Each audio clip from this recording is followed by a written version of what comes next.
A paz do Senhor, pessoal, sejam todos muito bem-vindos ao nosso podcast Pod Life, o seu podcast preferido. E eu tô aqui com o meu mano Nick, beleza, Nick? Como é que você tá, meu mano? Tudo bem, cara? Graças a Deus. Nick, o podcast hoje tá imperdível, não tá? Surpresa, filho, surpresa. Eita.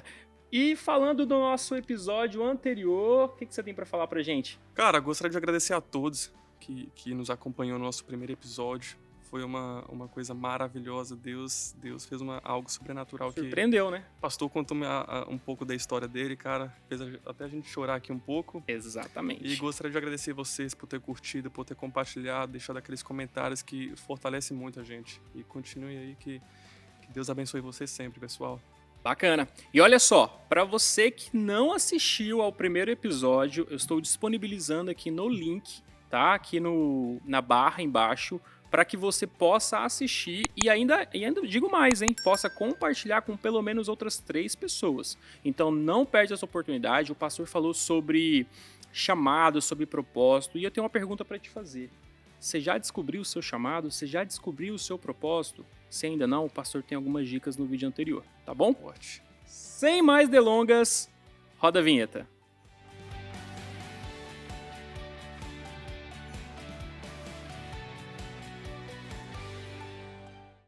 O nosso convidado de hoje é uma pessoa muito especial, uma pessoa que eu já tive a honra de escutar a pregação da senhora, e que Deus continue abençoando vocês. Obrigado por ter aceitado o nosso convite e ter vindo aqui hoje com a gente. Com vocês, a pastora Janete. Viva! Glória a Deus. Olá, Aleluia. gente, que bom estar aqui, mais uma oportunidade de estar aqui nessa igreja, né, com esse povo, com essa família tão abençoada. E hoje com vocês aqui gravando esse podcast, que maravilha, uma Aleluia. oportunidade única, A maravilhosa. honra é toda nossa, pastora. Estou muito grata por esse momento, poder compartilhar um pouquinho, né, e de alguma forma servir naquilo que a gente carrega. Então, é com imensa alegria no coração mesmo, né? Quero dar um oi aí para todo mundo que está nos assistindo, que vocês possam ser edificados nesse Aleluia. tempo, né, em nome de Jesus. E, pessoal, o Instagram da pastora Janete também vai estar aí na descrição. Então, pode seguir lá que a bicha é só manto. Aleluia. Olha, eu não queria dizer nada não, mas diz que a pastora Janete, ela conhece muito sobre cura e libertação. E vou te falar, no mundo espiritual ela é até conhecida como quem? Nick? Vou deixar pra você falar, cara. É muito Quem? forte pra mim falar. Matadora de demônios. É isso aí. Não adianta o demônio vir pra cá querer tirar onda com a cara dela, É porque forte, bebê. perde, né, pastora? Deixa eu dizer que isso é uma invenção da pastora Tatiana. Eu não queria dizer. Eu sei, quando você falou isso, eu já sei quem está por trás disso. E eu falei para ela que ela podia mandar isso só nos áudios Eu privados fiquei para com medo de mim. eu falar, por isso que eu não falei. Deixei pra você falar. Eu falei, eu vou ficar na minha aqui, senão Mas vai ter um problema. depois ela vai se desculpar com esse apelido aí que ela me deu. Tá tudo certo. Glória a Deus. E, pastora Janete, falando um pouco aqui já, nós gostaríamos de saber como a senhora começou nessa caminhada cristã. A senhora já nasceu em um lar evangélico, a senhora foi para Cristo depois. Conta um pouquinho pra gente. Ok. Não, eu não nasci num lar evangélico. A família com uma base cristã, sempre ensinando sobre Jesus, porém católicos. E assim, uma família toda, né, católico. E em um determinado momento, a minha irmã mais velha teve uma experiência, né, e decidiu seguir a fé cristã evangélica, né, e fazendo ali uma decisão de servir Jesus.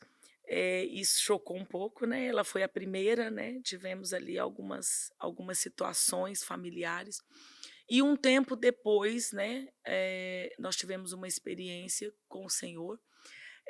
Na verdade, ela plantou essa semente, né, na minha vida, porém ela tentava nos falar do Senhor, mas não tinha muito alcance. Então, um dia ela resolveu me mandar um e-mail. Devido a tantos conflitos, né, as discussões, né, para ser bem mais claro, ela parou de falar, ela me mandou um e-mail. E aquele e-mail com um texto de Apocalipse me chamou muita atenção e eu comecei a estudar Apocalipse. E aí foi muito interessante porque vinham muitas dúvidas, né? E eu procurei uma tia do meu esposo, que era evangélica, E aí nós tentamos tirar algumas dúvidas com ela, mas ela também não conseguiu no momento chegar à minha conclusão. E eu comecei a ir no padre com essas dúvidas, né? Mas o padre também não conseguia me responder as dúvidas. E aí esse conflito foi só crescendo. E eu vou para o padre, vou para a irmã, vou para a tia, e vou aqui, vou ali, Ninguém conseguia responder. com um caderninho de anotações, né? E até que essa pessoa, né, essa parente do meu esposo, me levou ao pastor dela. E aí eu comecei a ter um pouco das minhas dúvidas respondidas. E aí teve um conflito, né? Eu tive um conflito nesse tempo. E mesmo depois de já entender a necessidade de fazer uma decisão, eu tive que romper por muita coisa, porque era uma fase adulta e eu era uma católica praticante, né? Então, para mim, ali, o meu primeiro confronto foi com orgulho, né? Porque, de repente, achar que tudo aquilo que eu tinha seguido não era verdade, até eu colocar isso no lugar, né? Eu pensei que eu estava jogando tudo fora e isso foi muito difícil.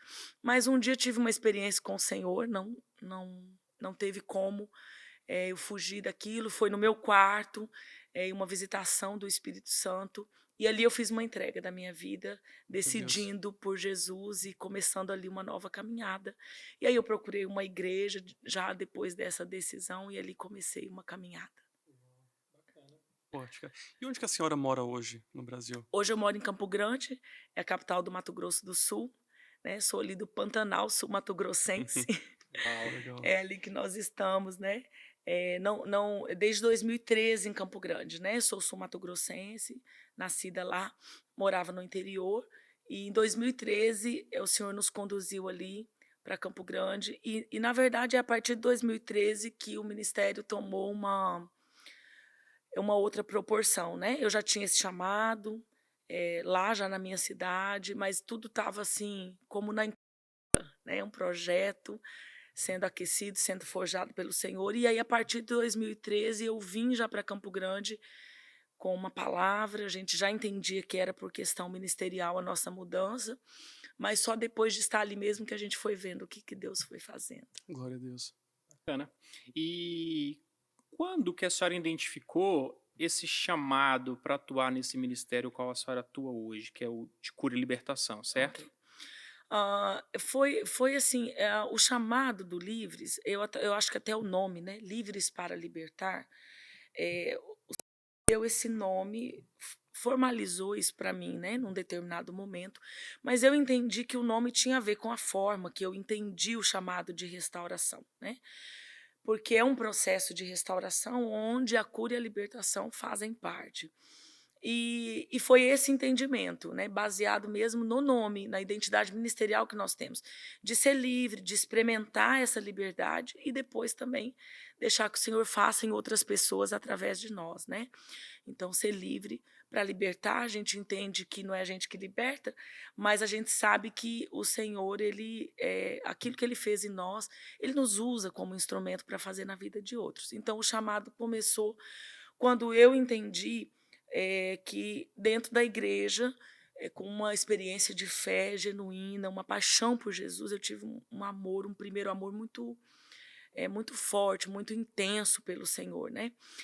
E todo aquele desejo, aquele amor, aquele entusiasmo pelo Senhor não foram suficientes para me sarar naquele primeiro momento. Então, com essa experiência, depois a decisão pelo batismo, eu chegava em casa e a mulher, né, continuava do mesmo jeito, a mãe continuava do mesmo jeito, e buscando respostas para o Senhor foi me levando a esse lugar de ser livre e de experimentar João 10:10, né?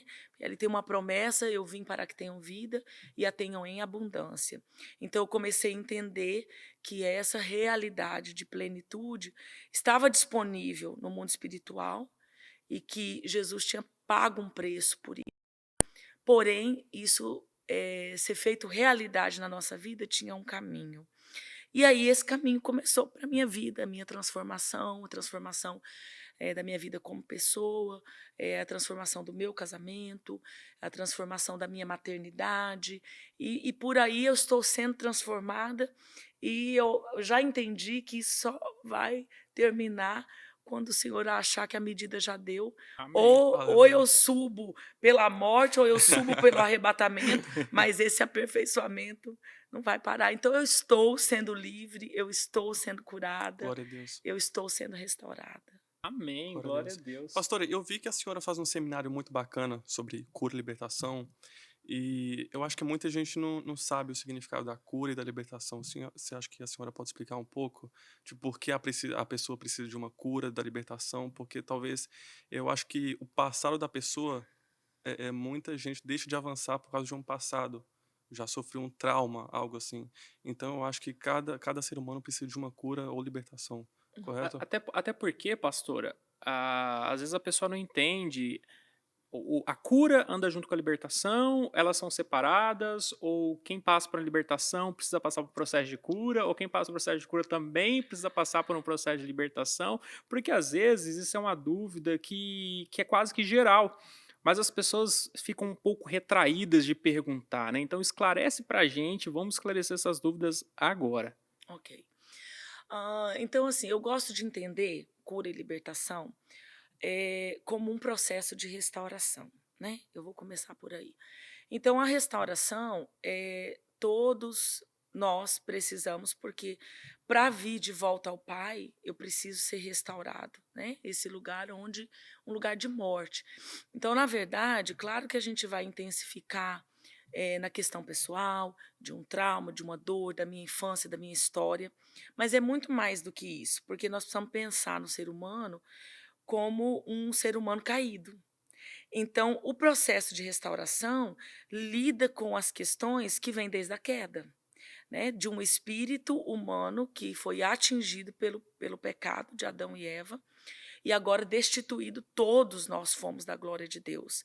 Então, não se conhecia a maldade, não se existia maldade na terra. E a partir dessa queda, então começou todo um processo destrutivo, que de geração em geração foi piorando muito. Então, quando eu falo de restauração, eu estou falando de voltar a um lugar, né, onde eu não tinha experimentado isso, que é um lugar de origem, onde Deus me criou, né, um lugar original. E voltar a esse estado original só é possível por meio de restauração. Então, eu entendo hoje, nessa caminhada que eu tenho, que Deus vai construindo esse processo de restauração por áreas da minha vida. Até porque se ele fizesse isso tudo de uma vez, nós não suportaríamos, né? Então agora ele nos resgata e ele salva cada um de uma forma. Eu contei aqui brevemente um pouquinho da minha história, cada um de vocês tem a sua. E mesmo nós sabemos que mesmo que uma pessoa nasce em um lar evangélico, ela tem um momento que ela vai precisar se encontrar e fazer uma decisão por Jesus. E a partir desse momento, onde o meu espírito recebe vida, que o Espírito agora de Deus passa a habitar em mim, que começa um processo de cura e libertação. Né? Porque antes disso, eu precisava ser salvo. Então, aí a gente já cai por terra um sofisma nesse assunto, que muitos de nós, né, a igreja pensou por muito tempo em libertação para o vizinho endemoniado, né? Que liga o som meia-noite, lá no Lá no Brasil, Brasil, então. liga o funk, né, 2 Jesus horas da amado. manhã. E aí, quando tem um culto de libertação, a gente chamava esse vizinho atribulado, né, no nosso entendimento, para ir para o culto de libertação. E os crentes queriam ficar tudo na intercessão ou naquela posição de quem trouxe o convidado. Né? Um convite mais que especial, né? Porém, nesse entendimento, a gente entende que é diferente disso, que lá fora a gente precisa pregar o evangelho, né? A gente precisa pregar o libertador, a gente precisa pregar o salvador. E depois de uma decisão com o espírito que estava morto e agora é vivificado pela regeneração, agora sim começou um processo. Porque o espírito que habita em mim, agora ele vai começar um processo de renovação do meu entendimento, Romanos 12, né?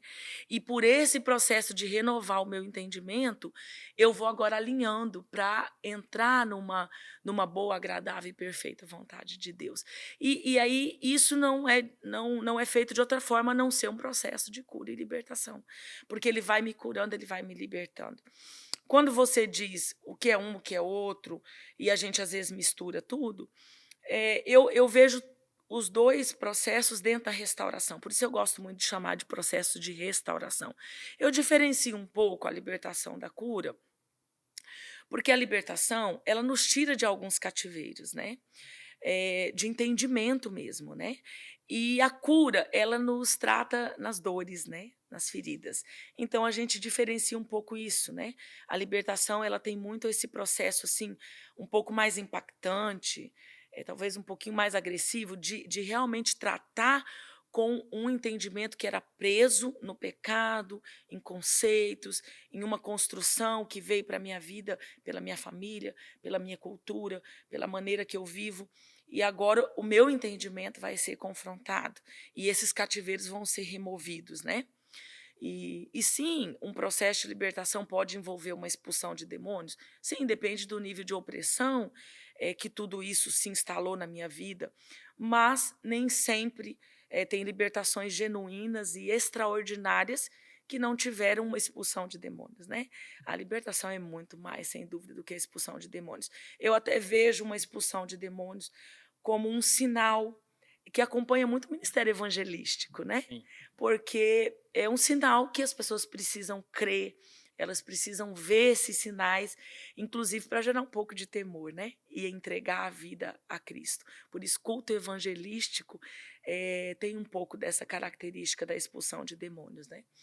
E a libertação, ela vai muito além, né? Porque quando e eu realmente começo a experimentar a libertação, eu entro em um lugar de restauração da minha autoridade, e com essa autoridade eu mesmo expulso os demônios, né?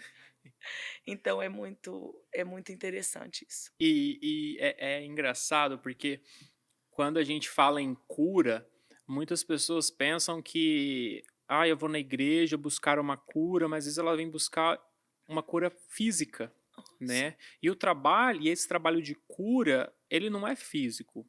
Ele é um trabalho muitas vezes emocional e ele trata muito a alma, certo? Sim, Porque ele vai buscar ali quais foram os traumas os quais a pessoa passou para que ele seja tratado. E é importante fazer essa retrospectiva, buscar entender onde nasceu, né, onde foi plantada aquela sementinha, para identificar onde ela chegou agora e ir lá e cortar na raiz para continuar. Porque senão fica aquela questão: eu venho, eu oro, tá liberto. Mas se eu não curo, se eu não trato, né, para Lá gerar da raiz cura, mesmo. exatamente, aquilo vai sempre ficar voltando, não é, pastora? sim. É importante a gente separar aí dois conceitos, né? Porque a regeneração e a conversão, ou seja, o novo nascimento e a conversão da alma, a gente mistura isso na Uhum. prática, no nosso dia a dia, na nossa teologia, né? A gente mistura um pouco. Mas são dois conceitos diferentes, né? Porque o novo nascimento, ele acontece no nosso espírito, né? Que é essa regeneração, ou seja, um espírito que estava morto por pelo pecado que entrou, todos receberam essa morte no espírito. E agora, com uma aliança em Cristo, um entendimento, um arrependimento, uma decisão de caminhar com Cristo, eu recebo vida nesse espírito. Então, aí o Espírito de Deus entra em mim, começa a fazer morada, né? E começa um trabalho. E aí sim começa a conversão. Então, eu preciso separar esses dois conceitos. Por quê? Porque a conversão é na alma. E a regeneração é no meu espírito, né? O novo nascimento é no espírito, mas a conversão, ela é na alma. E é na alma que a gente lida com as coisas mais corruptas, né?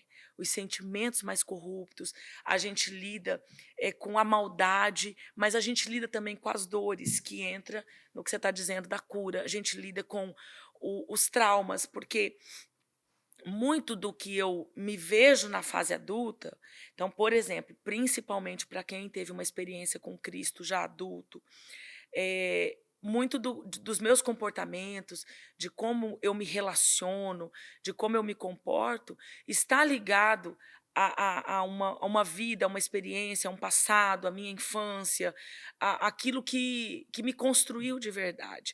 Então, na conversão da alma, nós vamos andar nessa história. Jesus vai fazer isso com a gente. E mesmo que uma igreja diga assim: "Eu não creio em libertação, libertação não é para crente, eu não creio em cura", Jesus vai colocar todo filho, toda filha em um processo de cura, né. Ele vai tratar, ele tem as formas dele tratar, né, não depende das nossas estratégias, não depende de um seminário, não depende de uma programação, ele vai fazer isso. Porque é nessa conversão da alma que eu vou entendendo quem eu sou, ou quem eu penso que eu sou, ou quem eu me transformei a partir de uma experiência, a partir de uma dor, a partir de um trauma. E quando eu vou entrando nesse conhecimento e ao mesmo tempo vendo quem Jesus é aí que eu vou voltando ao meu estado original, né? É aí que eu vou sendo restaurado para quem ele me criou para ser. E encontrar o propósito, gente, tem muito a ver com restaurar essa identidade pela cura e pela libertação. Porque quanto menos eu sou curado, mais distante de viver o que ele tem para mim. É muita experiência, Cara, né? É muito conhecimento. Até porque, Nick, esse é um tema que ele aborda muitas questões, muitas áreas, né? Quando a pessoa ela nasce de novo, ela precisa tratar algumas situações na vida para que justamente ela não retorne naquilo que ela vivia, né? Que ela passava, para que ela possa avançar na vida dela, correto. na verdade. E, pastora, eu gosto muito de falar sobre cura e libertação, porque é uma área que muito me chama atenção. Mas a gente sabe que você ser uma pessoa atuante nessa área, você ir atrás de pessoas para serem curadas e libertas, a gente acaba sofrendo muita retaliação, né? Em algum momento nessa caminhada, a senhora já pensou em desistir desse chamado, desse propósito de Deus na vida da senhora? Sim, eu já pensei, não, especificamente, por qualquer tipo de temor, né, ou é uma área que me gera algum tipo de medo, não nesse sentido, né. Meus conflitos em relação à desistência foi em relação mesmo aos processos, aos meus próprios processos, porque, tem os processos pessoais, familiares e os ministeriais, né. Então, em alguns processos ministeriais difíceis, doloridos, então eu tive sim conflitos, de desistência, mas nada que fosse relacionado ao que eu carrego, ao meu chamado de cura e libertação, não por isso, né. Realmente pelos desertos, aquele tempo, em alguns momentos que hoje você vê com clareza onde Deus estava te forjando, onde Deus estava te preparando, né, mas que realmente custaram algumas, né, algumas entregas, algumas renúncias. Então, em alguns momentos eu tive sim, esse pensamento. Uau! É porque caminhar é uma coisa que a gente já falou no podcast anterior, né, Nick? Caminhar com Cristo não é uma coisa fácil, mas a gente sabe que é uma coisa valorosa, né, pastora? Porque você sabe que Cristo está ali com você, ele está caminhando, ele está junto.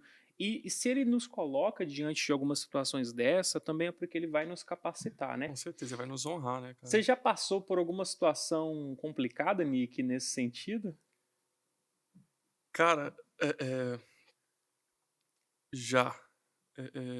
Eu passei por uma fase na minha adolescência que eu estava, tipo, acho que eu escutava muita voz, tipo, vem pro mundo, muita amizade. Eu acho que principalmente para os jovens, a amizade afeta muito a vida do jovem. E às vezes uma má influência atrai você para sair para lugares que você não deve. E foi uma fase muito difícil para mim, porque eu vinha para igreja e eu era convidado para ir para uma balada, por exemplo. Cara, eu orava para Deus e falava assim: Deus, eu sei que não é o certo eu fazer isso, eu sair para esses tipos de lugares. Então, eu acho que as pessoas do mundo sabia que eu estava aqui na igreja, eu acho que elas meio que provocavam mais ainda para você ir com eles, entendeu? Eu acho que o inimigo usa pessoas para te provocar mais ainda. E eles jogavam na cara, tipo, pra que você quer ir pra igreja, cara? Sai com a gente, é melhor, entendeu? E para os jovens é muito complicado falar um não, mas Deus foi tão fiel comigo que eu sabia falar um não. E é o que eu sempre falo para os jovens da nossa igreja. Eu cheguei em um ponto que eu fiz uma oração, eu falei: Senhor, que o Senhor coloque pessoas no meu caminho que sejam pessoas de Deus que seja enviada pelo Senhor, e não esse tipo de pessoa. Cara, passou tipo de 2 semanas, todo mundo foi sumindo. Todo mundo foi sumindo. E hoje, pela honra e pela glória do Senhor, eu tô firme e forte aqui, sabe? Casei. Aí, Então você vê a que prova. ele fica até com o olho brilhando quando ele fala que ele casou, né? Eu falo pra todo mundo, pastora. 2 meses de Que casado, eu bom, que falo. bom. E você, já passou por alguma coisa complicada assim, cara? Nick, eu já tive algumas experiências nessa área de cura e libertação, e até era uma pergunta, né, que que eu queria entrar com a pastora, é porque é o seguinte, lá no meu início da minha conversão, eu já entrei para o ministério de intercessão do ministério qual eu fazia parte, né? E o ministério de intercessão exige que você ore muito e você entra na guerra mesmo por muitas vidas, muitas pessoas. E eu lembro que nós fazíamos encontro com Deus, né? Era a igreja que eu frequentava, que eu era membro, a gente era da Visão Celular, então a gente fazia encontros com Deus. E aí, na equipe lá de apoio, logo de manhãzinha cedo, antes das pessoas acordarem, todos nós nos reuníamos e a gente ia orar. E aí a pastora teve uma direção de Deus. Ela falou assim: tem uma pessoa aqui que precisa liberar perdão. E é aquela hora que todo mundo começa a olhar para o outro. Quem será, né? Porque a nossa natureza tem aquela mania de ser curioso. Quem será que precisa liberar perdão e para quem, né? E aí todo mundo calado, e aí você começa a se analisar, mas eu não tenho que liberar perdão para ninguém não, e tal. E aí de repente uma pessoa levantou e falou assim: "Ah, eu preciso liberar perdão pro meu cunhado". E ela já começou a chorar e trazer aquele desespero, e aí a pastora foi lá, orar com ela e conversar, falou assim: "Você precisa liberar esse perdão. Até mesmo para que a sua vida caminhe, né, para que você precisa liberar a pessoa e você precisa se liberar também no mundo Sim. espiritual, né". É porque era justamente o que eu queria perguntar para a senhora já responde na sequência para mim, por favor, pastora. Quando eu não libero o perdão para uma pessoa, é como se eu aprisionasse essa pessoa no mundo espiritual, eu não consigo avançar na minha vida e teoricamente essa pessoa também não? E só dando continuidade, e aí a pastora falou: "Então vamos interceder e você vai liberar perdão". E ela não consegue, toda vez que ela tentava liberar perdão, falar o nome da pessoa e dizer: "Eu te perdoo", a garganta dela travava. Meu E aí Deus. que vem a questão interessante da coisa. Eu virei para o lado, virei para a parede, comecei a orar, a interceder, e de repente eu comecei a sentir a mesma dor, pastora, que essa mulher sentia. Parece que era eu aqui, e eu comecei a orar, orar, orar, e aquela dor, aquela angústia no peito, e a minha voz também não saía, não saía. Eu lembro que eu fui caindo, caindo, caindo, na hora que eu caí com meus 2 joelhos no chão. A hora que ela conseguiu abrir a boca e falar assim: "Fulano, eu te perdoo". E naquela hora eu também senti um alívio. Por quê? O que eu entendi, naquele momento eu fui um intercessor na vida dela, e o Senhor permitiu que eu Uau. experimentasse o que ela estava experimentando. Que é a questão, a gente acaba entrando na guerra da pessoa, muitas vezes a gente sente o que aquela pessoa está sentindo, né, pastora? Sim, a intercessão genuína mesmo, ela tem essa característica, né? Porque o que que a palavra nos ensina acerca da intercessão? É realmente o reparador de brechas, né? É realmente entrar no lugar. Então, ser esse reparador de brechas é ir onde a pessoa não pode ir. Porque a intercessão, qual que é a intenção maior? Levantar uma intercessão. É você realmente cavar um lugar espiritualmente que a pessoa não está indo. Então, se você está se levantando em intercessão por alguém que não conhece Jesus, você está abrindo um caminho profético pela intercessão para que ela venha para Jesus. A mesma coisa é uma intercessão na área de cura e libertação, porém até mais específico, porque a intercessão na área de cura e libertação vai ter mais essa característica de você sentir quase que uma carga específica, né? Não é todo intercessor que tem essa experiência, e também não depende de você ter uma experiência para dizer que a intercessão está fluindo, né? Está funcionando. Porém, é comum a gente ver um intercessor ter essa carga, né? Não é que ele vai pegar a carga daquilo que a pessoa está sentindo, mas ele tem um reflexo, porque ele entra nesse lugar, né? Profeticamente. Uhum. Então, o que aconteceu ali com você? O lugar que ela não conseguia ir, Deus te levantou em intercessão e você teve uma empatia tal que você sentiu a dor, né, do coração, e às vezes tem até o sintoma físico ali na garganta, podia ter várias questões, né? Por exemplo, um intercessor que está ali guerreando por alguém que está tendo um ataque de espírito de morte, né? Por exemplo, acontece isso no aconselhamento. Às vezes eu estou com uma pessoa aconselhando e você tem um intercessor na sala. E quando você começa a mexer em causas que estão dando as verdadeiras legalidades para um espírito de morte agir, o intercessor muitas vezes ele vai sentir esse impacto, né? E de várias formas diferentes. E isso é o que? É Deus chamando para que a intercessão vá cavando esse lugar no mundo espiritual, né? Então, isso realmente acontece, né? E principalmente no Ministério de Cura e Libertação, a gente precisa de intercessores que se coloquem, né, como reparadores de brecha. Precisamos de Neemias, de Daniéis aí, Uhum. realmente que entrem nesse lugar da dor, nesse lugar onde o outro não pode ir, né? E a questão do perdão que eu havia Sim. citado. Então, o perdão é mais sobre eu estar aprisionado do que sobre eu aprisionar A quem eu outra não perdoei. pessoa. Porque o maior dano, ele é meu, né? Uhum. O maior dano, ele é meu. Então, o perdão, a Bíblia não nos deixa opção, né? O perdão, ele é uma ordem incondicional.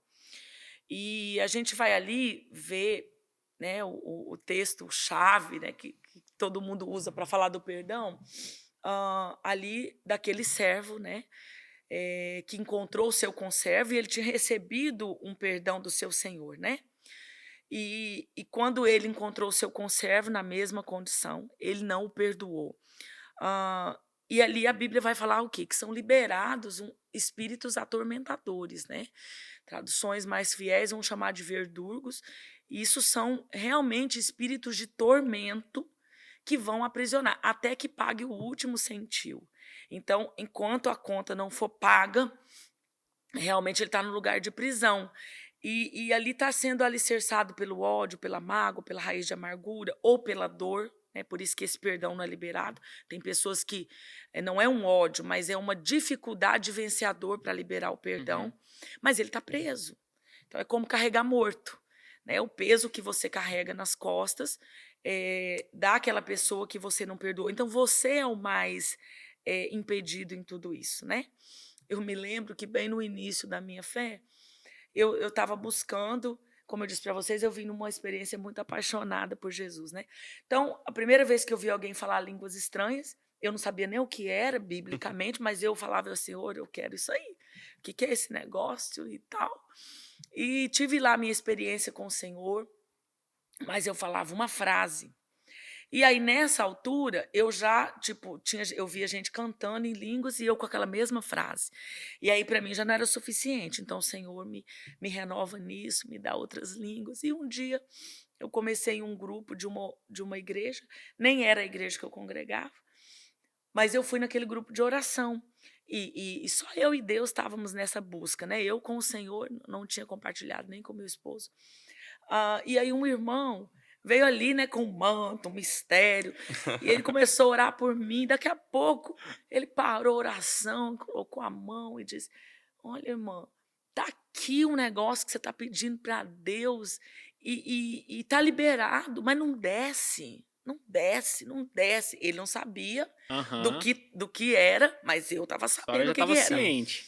Aí ele falou assim: Olha, Deus me disse aqui que vai colocar no teu coração o motivo dessa bênção, disso que você está querendo, está aqui, da sua busca, está aqui, e não descer. Tinha um bloqueio ali, mais ou Ó, menos. veio um nome, né, no meu coração. Pá! Né? E um nome de uma mulher. E aí eu falei, meu Deus, o que o senhor está querendo dizer? E ali o Senhor foi trabalhando, né? Que havia uma situação que estava me bloqueando. Mas eu não tinha perdão para liberar, né? Olha que interessante, eu não tinha perdão para liberar. Como isso é possível? Ela tinha contra mim. Jesus amado. Ela Nossa. tinha contra mim. E aí eu fui no Senhor, né, apresentar a minha justiça ao Senhor. E eu disse, Senhor, o senhor não lembra a situação? E no que diz a respeito a mim, eu tentei esse conserto. Com o Senhor eu já consertei. E o Senhor disse, mas quem que está me pedindo o dom? Quem que está me pedindo o dom? E aí eu fui para casa, terminamos a oração, né? E eu disse: como fazer? Se eu vou orar, vou entrar numa campanha, vou fazer um mês de jejum. Ele falou: não, você precisa ir lá parar na frente da casa dela, entrar e resolver. Então a gente às vezes espiritualiza o perdão, né? A gente transfere a culpa, a gente coloca a responsabilidade para o outro, a gente quer a justiça, se eu estou certo, se eu estou errado. E aquela experiência foi tão fantástica para mim que eu fui, achei que era tudo, ia ser tudo tão difícil, passei uma cera, né, um óleo na cara de Óleo peroba, de peroba. bati na porta, entrei porta dentro da casa e eu saí dali tão leve. E na próxima reunião de oração, eu já estava ali recebendo meu renovo de línguas. E Glória a quando eu Deus. estava recebendo, Deus me deu línguas de tanta autoridade. E eu falei: gente, o que, que era aquela situação me impedindo? Quando eu entendi que aquilo estava no mundo espiritual me impedindo, né? E estava na minha mão resolver. Então, Deus ele sempre vai responsabilizar mais aquele que tem um caminho aberto, aquele que ele pode Sim. falar ao coração, aquele que vai ouvir. E aí eu entendi que agora não importava mais quem era culpado da situação, importa quem resolvia. E esse é o coração intercessor. Não é mais sobre quem tem culpa, quem errou, é sobre quem resolve, né? Agora, pastora, eu vou dar um exemplo aqui. Uma pessoa empresta um dinheiro para uma pessoa e essa pessoa, por exemplo, compra uma arma e mata alguém. A pessoa que emprestou o dinheiro vai sofrer consequências pelo aquele ato É pela responsabilizada, né? responsabilidade, é?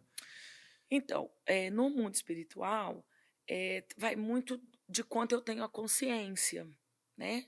Então, assim, eu sei que era para comprar arma. A arma no país que eu vivo é legal, não é? Né? Porque se tem uma legalidade, isso conta no mundo espiritual. Aí o que o outro fez com a arma, que ele tinha um porte legal para fazer, já é um problema totalmente dele, né? Agora, não deixa de ter, talvez, resquícios disso, né? Então, precisa se analisar cada situação no que está por trás disso, né? Quais são as legalidades disso, né? Por exemplo, se a gente for colocar um caso de aborto, o aborto é uma questão que tem muito envolvimento no mundo espiritual. É um dos envolvimentos mais comprometedores, né, no mundo espiritual. Então eu digo assim que aborto, só de você passar perto onde está sendo praticado o aborto, é melhor oração não tem contraindicação, então é melhor você resolver aquilo, levar no altar. Então, por exemplo, eu emprestei o dinheiro para a pessoa comprar um Sintotec. Se isso foi consciente, eu tenho muita responsabilidade no mundo espiritual com isso.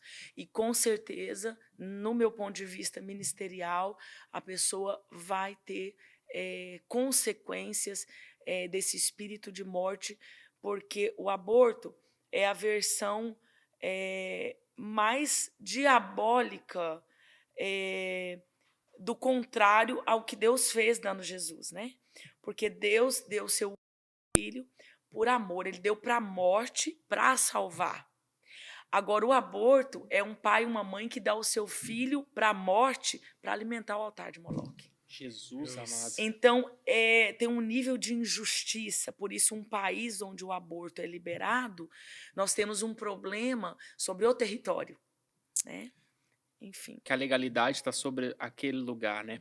Abre-se um outro portal. Isso. Diferente do que a população fazendo aborto oculto, e aí a responsabilidade vai gerar consequência para ela e para a descendência dela. Porque o aborto ele deixa um legado, né, de maldição. Ele deixa uma transferência de maldição. E nesse caso, pastora, a gente começando a entrar num assunto que eu tenho certeza que é o que muitos querem saber, querem falar, porque às vezes fala assim, as pessoas querem saber como funciona o mundo espiritual, né? E quando acontece a questão do aborto, né? Houve ali no caso a pessoa deu dinheiro, foi o exemplo que o Nick deu, e a outra pessoa cometeu um aborto. Uma vida ali foi tirada. Um demônio passa a andar junto com aquela pessoa? É isso? Então, Olha, gosto de entender isso de uma maneira diferente, porque não deixa de ser, mas é muito mais do que isso, né?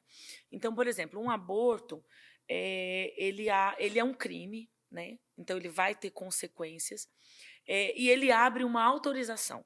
Todo pecado, ele autoriza, né? Ele libera, ele autoriza demônios que o inferno libera para a vida de quem pecou. Então, isso são pecados de moralidade sexual, isso é pecado da mentira, todo nível de pecado, porque o pecado é uma violação da lei. Então, quando eu desobedeço, quando eu quebro o princípio, quando eu tenho uma quebra de princípio, eu tenho uma consequência. Seria a multa, né? Eu violo a lei de trânsito, eu tenho uma consequência. Qual que é a maldição de passar o sinal vermelho? Não sei, aqui no Brasil é a multa. Ah, aqui até ponto na carteira ganha.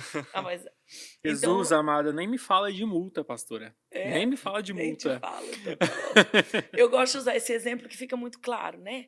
Então é a multa, né? A multa que chega na sua casa, ela te acha.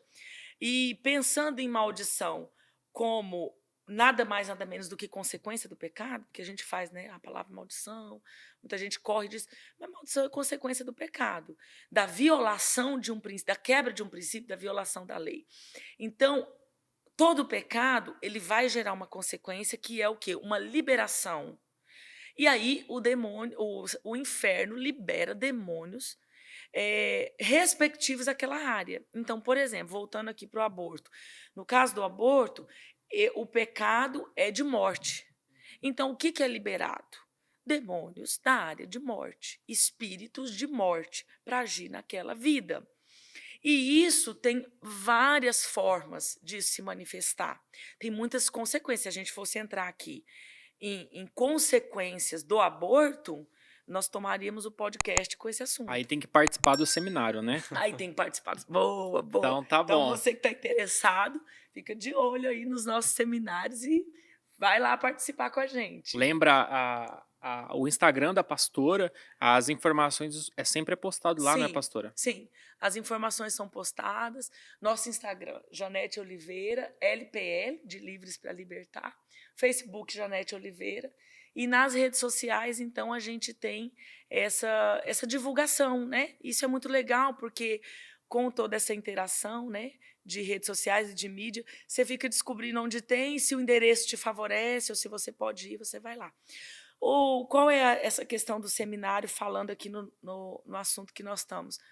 O seminário é uma construção de entendimento, né?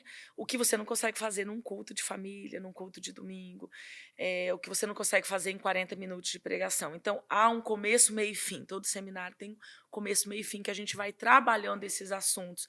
E a libertação, ela vem por esse entendimento. Depois desse entendimento, é que eu vou para a renúncia, para a confissão, para fazer uma parte prática, que é assim quando eu realmente entendi e me arrependi. Então, as consequências, pegando aqui para fechar a fala, seja do espírito de morte por meio de um aborto, seja do espírito de morte por meio de um assassinato, a gente volta para o mesmo lugar. A liberação vai ser para a entrada do espírito de morte, porque eu autorizei. Só que as consequências podem afetar as minhas gerações. Ou seja, aquilo que eu abri de porta vai ficar como um legado para a minha descendência, para quem está abaixo de mim. Mas também aquilo que os outros praticaram pode ter uma influência. Não é uma obrigação que tenha uma influência e afete a minha vida. Mas, infelizmente, isso realmente afeta a vida, né, de muitas pessoas. Acho que isso é brincadeira, mas é algo muito forte. Pastora, e qual a diferença entre opressão e possessão? Oh, boa pergunta. Então, é uma área que se mistura muito, né? A gente falar de tudo isso se mistura muito. Mas aí, nesse caso, a gente pode diferenciar com uma coisa bem básica, né? A possessão, o próprio nome já vai nos ensinar, já é uma posse, né? A opressão, ela pode acontecer. Então, por exemplo, uma depressão, né, é uma doença um diagnóstico mesmo, né, de depressão, ele oprime você, mas não quer dizer que todo o tempo você está oprimido. Aquilo pode se manifestar de formas diferentes, em momentos diferentes, de acordo com uma circunstância diferente. Então, tem dia que a pessoa está mais oprimida, tem dia que ela está menos oprimida.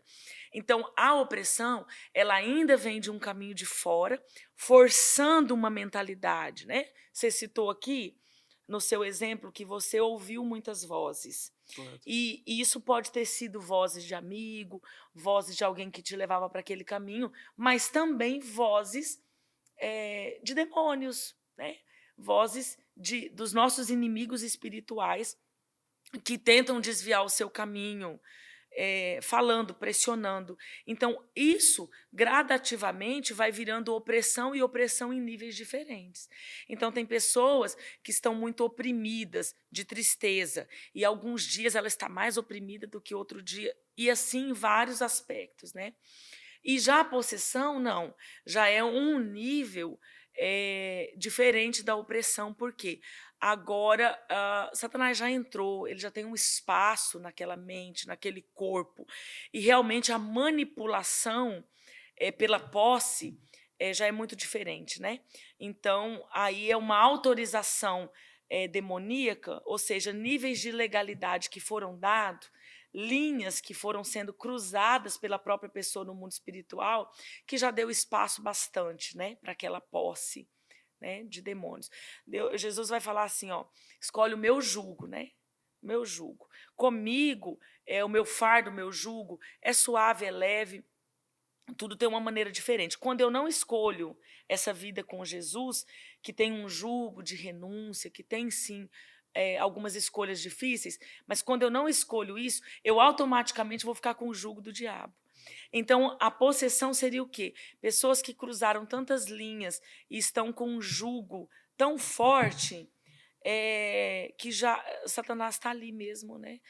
Se você for ver a palavra jugo, é uma canga, né? Uma canga. Então, vocês são novos, não sei se vocês sabem o que é uma canga, mas literalmente era uma peça de madeira que unia dois bois, né? Então, uma junta de bois, eles iam ligados, onde um ia, o outro ia. Eu não sei aqui, né? Mas no Brasil, pelo menos quando a gente estudava lá na escola, nos livros mostrava, né? Eu cheguei a andar, inclusive, de caçoar. No Brasil a gente falava que era caçoar. Colocava-se no boi e eram tipo 2 cestos grandes. E ali Ok. você carregava algumas coisas. Não sei se lá em. Onde que eu era? Mato Grosso do Sul tinha isso, era dessa maneira também. Mas pelo menos lá na Bahia era desse jeito. E quando criança amava andar dentro daquilo lá. E a gente ia longe com aquilo. Então, e o jugo seria o quê? Essa canga, né? Os cestos estavam lá mais atrás ou mais centralizado. A junta era para unir os dois, né? A canga. Então, esse é um ótimo exemplo para o mundo espiritual. Uma pessoa com possessão, ela tem uma canga com o demônio. Essa é a verdade. Né? Então, às vezes a pessoa fala assim, nossa, parece que chegou um encosto aqui, né? Seria literalmente isso. É uma opressão que já mudou do nível externo para oprimir a mente e agora já deu uma posse, né? Está lá dentro. Perfeito. E assim, principalmente a gente crente, às vezes, igual a senhora mencionou, chega alguém aqui e você sente que a pessoa tem algo pesado ali segurando ela.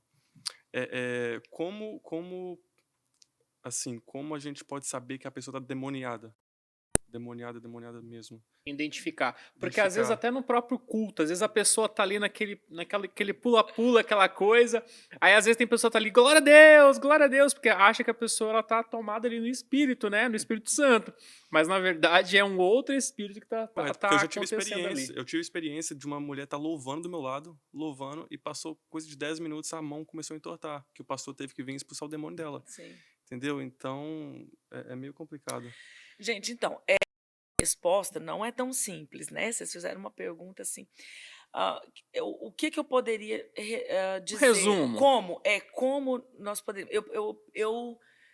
Eu diria assim, a forma mais eficaz, no meu ponto de vista, discernimento. Talvez a única. É preciso discernir no espírito. Por isso, quem tem uma vocação, um chamado na área de cura e libertação, o primeiro dom que ele precisa buscar é o discernimento de espírito. Por quê? Tem que separar muitas coisas. O que é uma questão espiritual, de realmente uma opressão que pode a manifestar em uma manifestação demoníaca ali naquele momento, o que é uma manifestação da alma dessa pessoa. Porque, gente, a alma faz umas loucuras que parece demônio também. Então, assim, às vezes a pessoa fala assim, a gente fala, olha, tem gente que está fingindo estar endemoniado para chamar atenção. Né? Às vezes a gente ensina isso, né? Quando eu preparo turmas para intercessão ou para libertação, a gente tem as nossas escolas de treinamento, né? E eu costumo explicar um pouquinho, né, para dar essa diferença. Mas, pastora, como que uma pessoa pode fingir que está endemoniada? Eu falei, já não deixa de ser um demônio, né? Porque fingir que está endemoniado. Mas, ou seja, isso pode sim estar no nível da alma. Porque, por exemplo, dores, a rejeição é uma coisa que atrai muito isso. Uma pessoa com uma ferida muito grave de rejeição, que tem a carência potencializada nela, ela pode realmente querer ali estar, né, em um lugar de chamar atenção, e isso ser no nível da alma, né? Então, eu, por exemplo, já tive experiência, claro que com pessoas que eu tenho intimidade para isso, né? Às vezes na igreja local, ou pessoas que eu tenho mais costume. A gente não vai fazer isso, né, em qualquer lugar, com qualquer pessoa. Mas, assim, ver aquele ciclo repetido. Todo culto está ali, todo culto está ali. Você vai, é aquele griteiro, Às vezes eu já cheguei no ouvido para dizer assim, para que tá feio. Para que tá feio. Vamos resolver, seja lá o que for, vamos tratar esse assunto. Então, isso é muito mais alma do que essa manifestação.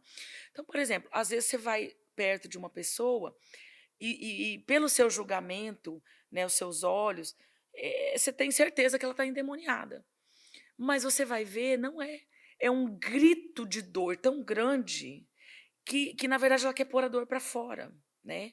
E aí, entra na sua pergunta, você vai precisando ter o quê? O discernimento e a experiência. Né? Experiência, a caminhada nisso vai te ajudar a discernir quando é alma, quando é demônio, quando é os dois.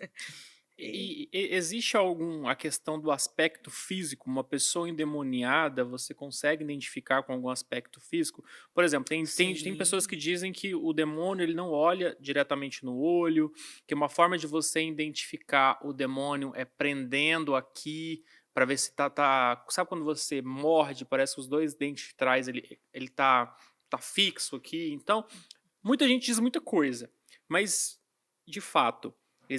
A gente consegue identificar, além dessa questão do gritar, daquela movimentação toda, né? No aspecto físico. Sim. Os sinais, assim, que mais chamam a atenção mesmo, né? Seria, por exemplo, entortar os dedos, a fala que muda, a voz, né? Que muda. Às vezes você está ali com uma mulher, você conhece a voz, e de repente está ali uma voz grossa, né? De homem. Você vê que isso, nem que a gente queira negar e ali ajeitar, não tem como, né? Já manifestou. Sim, o entortar dos dedos, né? Tem essa manifestação é muito já visível. Agora, eu tenho uma questão, né? Falando aí sobre o maxilar, sobre os dentes, eu sou muito cuidadosa em que se manifestou, já ficou evidente, veio para a luz, né? A gente vai tratar, a gente vai expulsar. Uhum. Mas eu não entendo que necessariamente a pessoa está sendo liberta. Então, eu não foco muito esses sinais, porque o meu foco, até pelo chamado que eu tenho, não é tratar esse momento como um evangelista, que vai Uhum. pegar uns sinais, está gerando temor numa família, em alguém. Eu não tenho esse olhar. Eu tenho um olhar que eu quero aquela vida restaurada, né? Realmente liberta. Então, eu não fico muito usando de nenhum sinais para testar, né? Eu jamais colocaria a mão no maxilar da pessoa, vamos ver se é. Por quê? Ela pode estar num nível emocional de conflito tão difícil que ela pode prender os dentes, né? Ela pode dar ali um sintoma que às vezes ela dá à noite, né? Mesmo. Tem pessoa com espasmos noturnos que você vai ver de uma condição emocional muito, muito conflituosa, né? Então, eu não olho muito para isso. Claro que se manifestou e está evidente, a gente vai tratar como expulsão, E temos que ir, né? E ele vai sair no nome de Jesus, essa autoridade no nome de Jesus. Porém, eu tenho a consciência que a pessoa está só começando uma caminhada. Até porque, se a gente for para a palavra, a libertação responsável, ela vai fechar a porta de entrada. Por quê? Porque senão uma pessoa que foi liberta e ela volta a essas práticas, ela não ocupa essa casa, né, com adoração, ela não ocupa essa casa com a presença do Espírito, a Bíblia vai dizer que cada um que saiu traz consigo mais 7 piores do que ele. E o último estado fica pior do que o primeiro. Então, gente, a gente não gosta de olhar para textos como esse, mesmo em ministérios de cura e libertação. A gente deixa isso de lado, né? Ninguém quer pregar isso no culto de domingo. Sim. Porém, eu entendo hoje, com né, o pouquinho que eu caminhei, que lá atrás algumas coisas eu não faria como eu fiz. Porque eu já fiz libertações que foram precipitadas e a pessoa te escapa e volta a um pecado que abre e escancara essa porta, cada demônio traz mais 7. E o último estado fica pior do que o primeiro, e depois para você pegar essa pessoa de volta. Uau. Então, o que eu estou querendo dizer? Hoje, eu não caminho em precipitação. Às vezes, eu estou com uma pessoa conversando e eu discerno o espírito maligno, principalmente nos olhos. Então, eu tenho... Deus trabalha assim comigo. E, às vezes, eu estou ali com a pessoa e estou vendo um espírito de imoralidade, por exemplo, atrás do olhar da pessoa. Então, eu estou conversando com a pessoa e lidando com aquela presença. Mas hoje eu não tenho mais pressa de lidar com isso. Eu não tenho mais uma questão, vem aqui, eu vou orar, vou pôr a mão na sua cabeça. Porque eu sei que, às vezes, se fizer isso precipitadamente, o estado dela pode ficar pior, né? E, às vezes, alguma pessoa, principalmente nos lugares que eu ensino, ela vai dizer para mim assim, pastora, mas e daí você vai deixar a pessoa embora com consciência de ter discernido um espírito maligno ali com a pessoa? Hoje eu penso assim, gente, às vezes ela está há 20 anos já com aquele intruso ali, 1 ano a mais, 6 meses a mais, para que ela passe por um discipulado e realmente tenha uma libertação responsável, vale a pena. É porque às vezes as pessoas pensam que igreja ela é quase que um drive-thru, né? De expulsar demônio. Tô com Chegou e problema, tô com saiu. demônio, expulsou, acabou. Mas a questão da libertação, existe uma decisão. Eu preciso me decidir, né, ser liberto para que eu consiga caminhar dessa maneira. Porque às vezes a pessoa vai lá e expulsa o demônio, passa 3 dias o demônio voltou.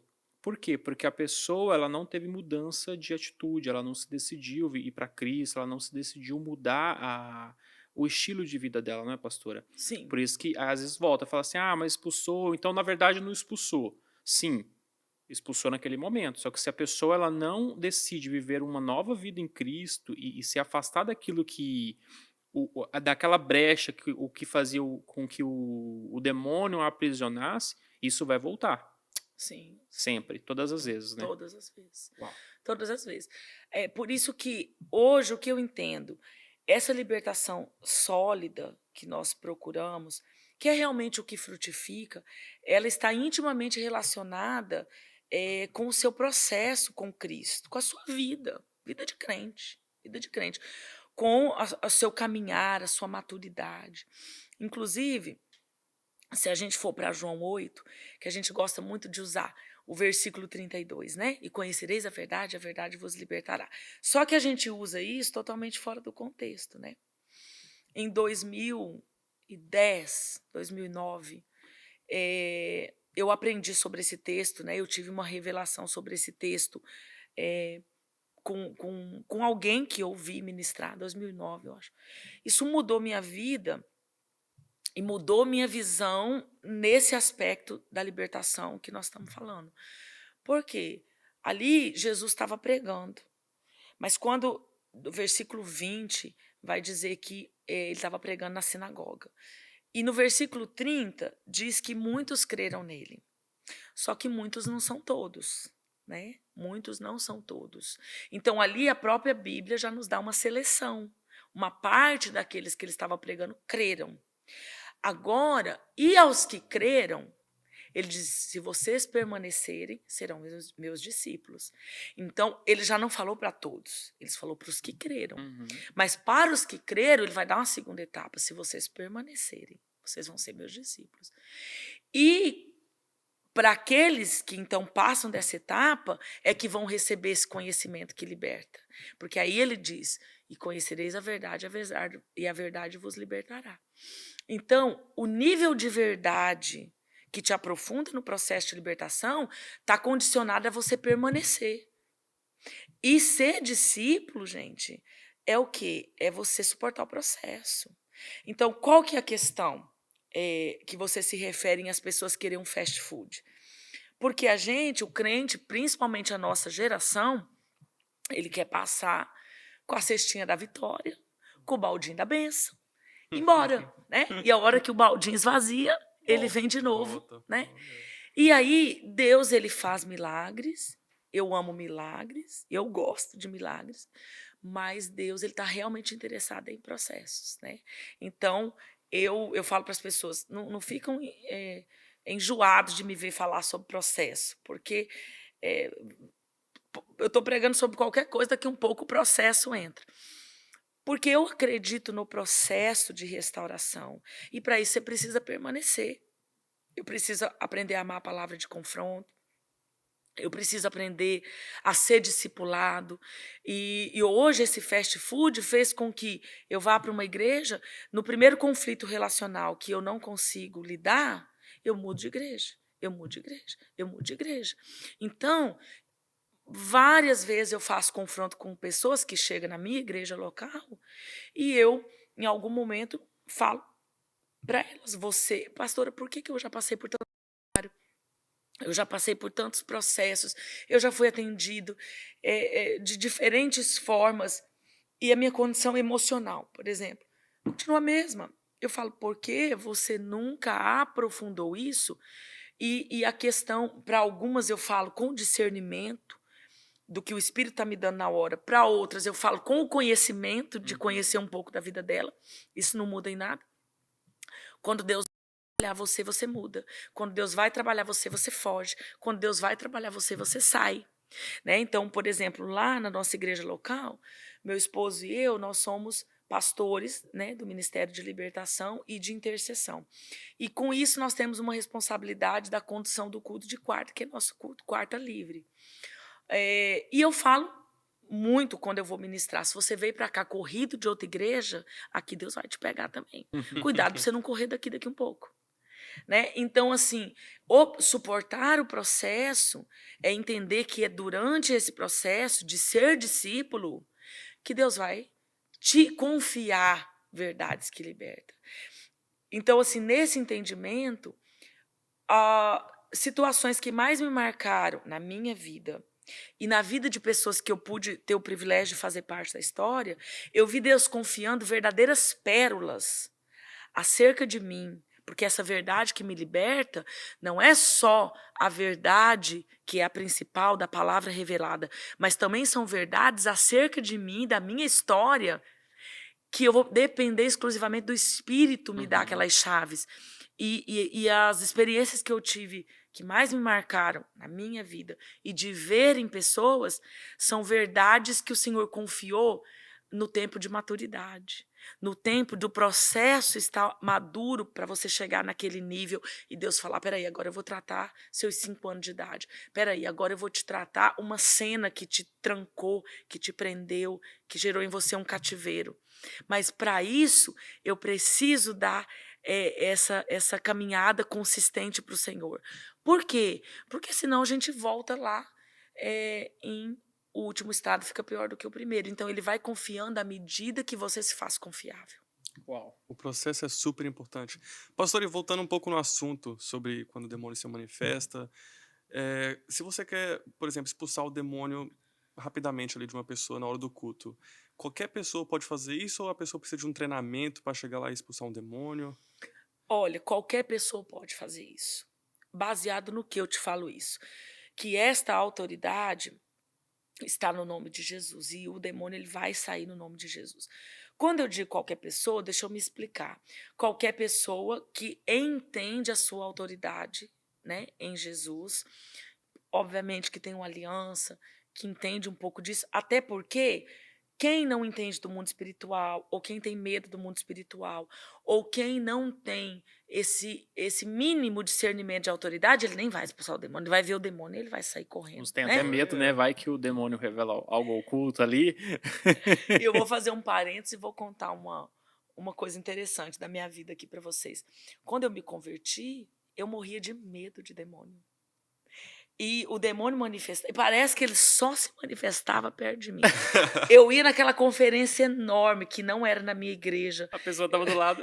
Não, aí tinha toda aquela igreja, tinha 1000 pessoas manifestavam que estava atrás de mim. E sempre Misericórdia. ele virava a cabeça torta. E eu lembro uma vez que eu estava numa conferência dessa, a minha amiga que me levou, e a pessoa virou a cabeça. Era tão sobrenatural que aquilo me deu um nó e, ao mesmo tempo, um medo. E eu já olhei para onde que era a porta, só que a igreja estava entupida de gente. A minha amiga já percebeu, me segurou e falou, não precisa você ficar com medo. E tanto é que o meu primeiro pastor, o meu pai na fé, encontrei ele depois de alguns anos, já na cidade que eu moro hoje.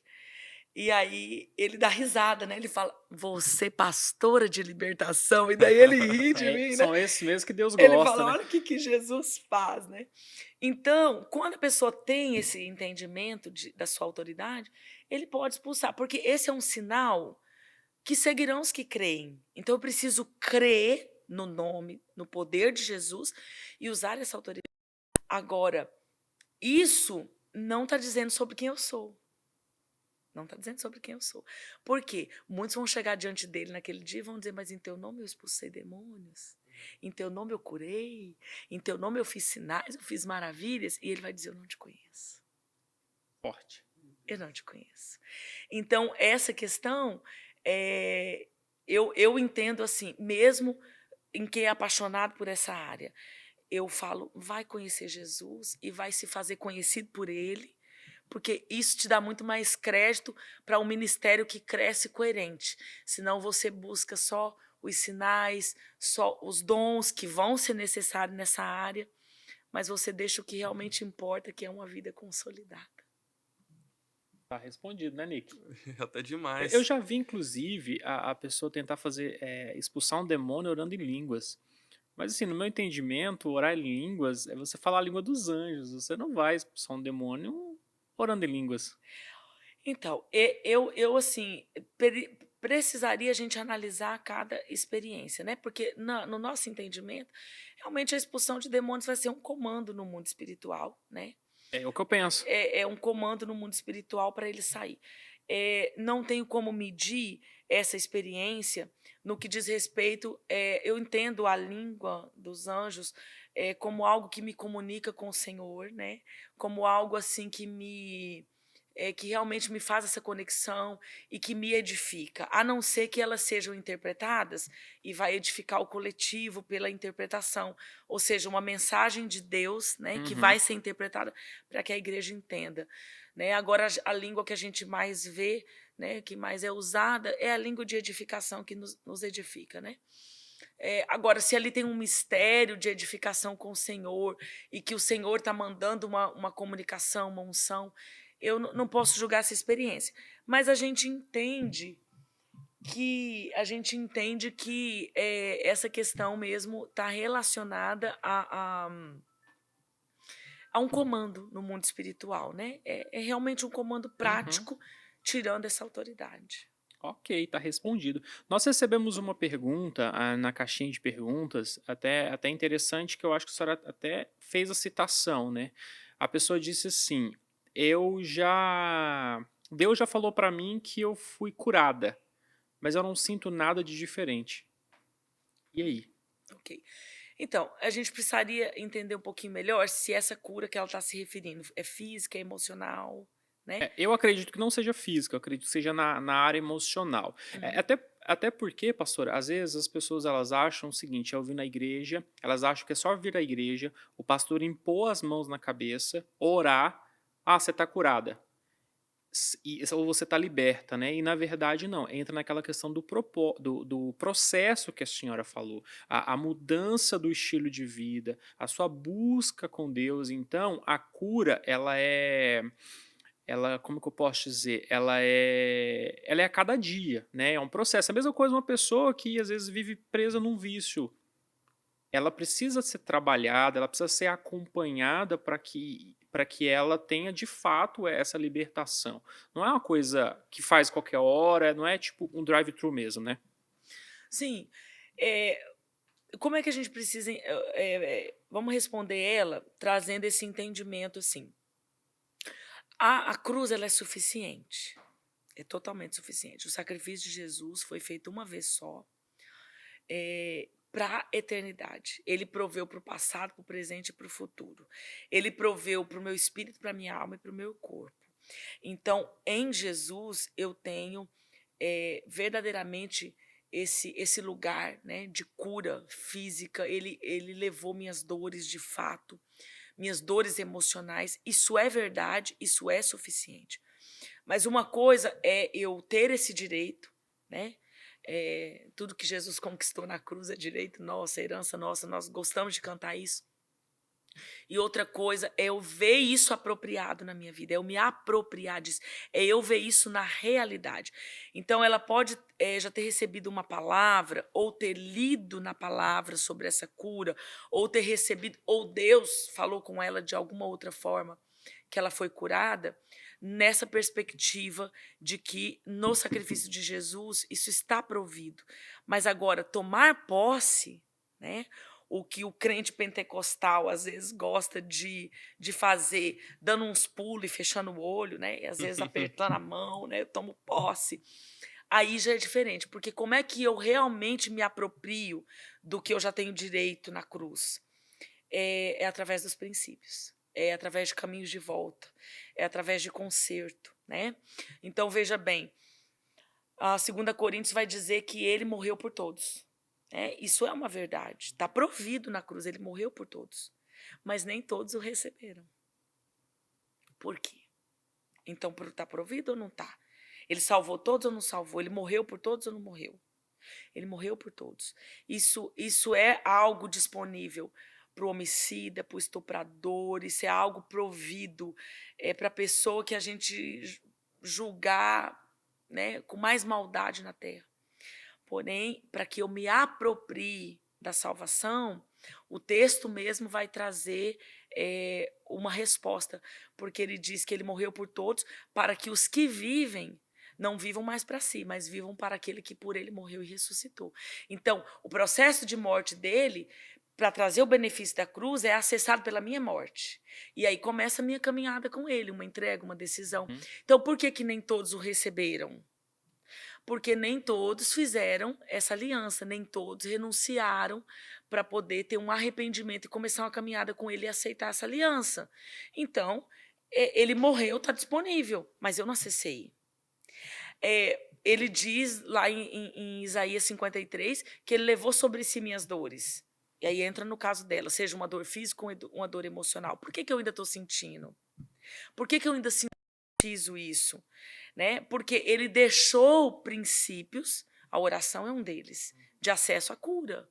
Ele não disse que essa cura ia ser uma mágica. Sim. Ele não disse que isso ia ser automático. Ele deixou princípios. Né? Então, por exemplo, nada mudou. Por que ela está dizendo que nada mudou? Né? Eu que estou aqui entendendo dessa forma. Porque ela está se deparando com os sintomas. Talvez ela esteja se deparando com os sintomas. Então, muitos de nós olhamos para os sintomas, mas eu preciso interagir com os princípios. Por exemplo, você colocou aqui uma falta de perdão. Sobre uma falta de perdão prender o outro. Prende muito mais a mim do que o outro. Então, uma falta de perdão que está me dando um câncer na alma, ou até físico, porque vai atingir os ossos, inclusive. Então, tem doenças físicas que estão ligadas à falta de perdão. Quando eu não removo a causa, que seria liberar o perdão, ou o conserto, como for, eu estou com sintomas ainda. Então, por que às vezes uma promessa de ser curada eu ainda não acessei? Porque eu não interagi com o princípio que me libera para aquela cura, dependendo do meu caso, dependendo da minha doença, dependendo da minha dor. Nick, a gente teria conversa aqui para 10 podcasts. Nossa. Tem muita curiosidade, às vezes até mesmo a gente tem as curiosidades, mas infelizmente o tempo não nos permite, né? Cara, como o tempo E passa rápido quando a gente tá passa aqui. muito rápido, muito rápido.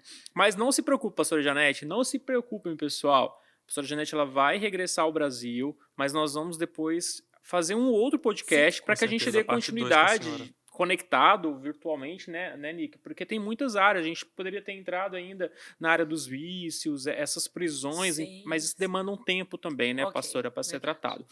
Então a gente está chegando ao fim do nosso podcast. Eu vou voltar a palavra para a pastora bem rapidinho.